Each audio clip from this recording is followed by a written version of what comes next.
বৃহস্পতিবার সকালবেলা চন্দননগর হাসপাতালের অপারেশন থিয়েটার থেকে কালো ধোঁয়া বের হতে দেখেন হাসপাতালের কর্মীরা। আতঙ্কিত হয়ে পড়েন তারা, চিৎকার করতে শুরু করেন। হাসপাতালে রোগীর বাড়ির লোকেরাও আতঙ্কিত হয়ে আগুন নেভানোর কাজে যোগ দেন তারাও।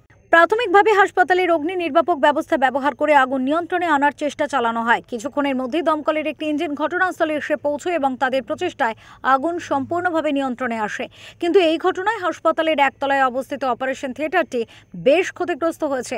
আগুনে যন্ত্রপাতি এবং অন্যান্য জিনিসপত্র পুড়ে ছাই হয়েছে। আমি আয়ার কাজ করি। কখন এসে শুনলেন? আমি এই 8টা 20-তে শুনেছি। আগুন পুরো লেগে গিয়েছিল সম্পূর্ণ? হ্যাঁ, তখন খুব ধোঁয়া হয়ে গেছিল। ওইখানে কিসের অপারেশন হতো জানতেন? ওখানে হয়তো সিজার হয়। আচ্ছা, তারপর অনেক রকম অপারেশন হয়। এখন তো বন্ধ হয়ে গেল পুরো, তাহলে অপারেশন থিয়েটার তো পুরো পুড়ে এখন গেছে। তো পুড়ে গেলে এখন বন্ধ, এবার কতদিন বন্ধ থাকবে সেটা বলতে পারবো না। হাসপাতালের অন্যান্য অংশে আগুন ছড়াতে পারেনি, ফলত বড় সড়ো ক্ষতি এড়ানো গিয়েছে। তবে কেন এবং কিভাবে আগুন লাগলো তা নিয়ে পুলিশ এবং দমকলের পক্ষ থেকে তদন্ত শুরু হয়েছে। যদিও কেউ আহত বা প্রাণহানির কোনো খবর নেই, তবুও হাসপাতালের মধ্যে এমন একটি ঘটনায় রোগী এবং তাদের পরিবারের মধ্যে যথেষ্ট আতঙ্কের সৃষ্টি হয়েছে। হুগলি থেকে সুনন্দা দত্তের রিপোর্ট, ওঙ্কার বাংলা।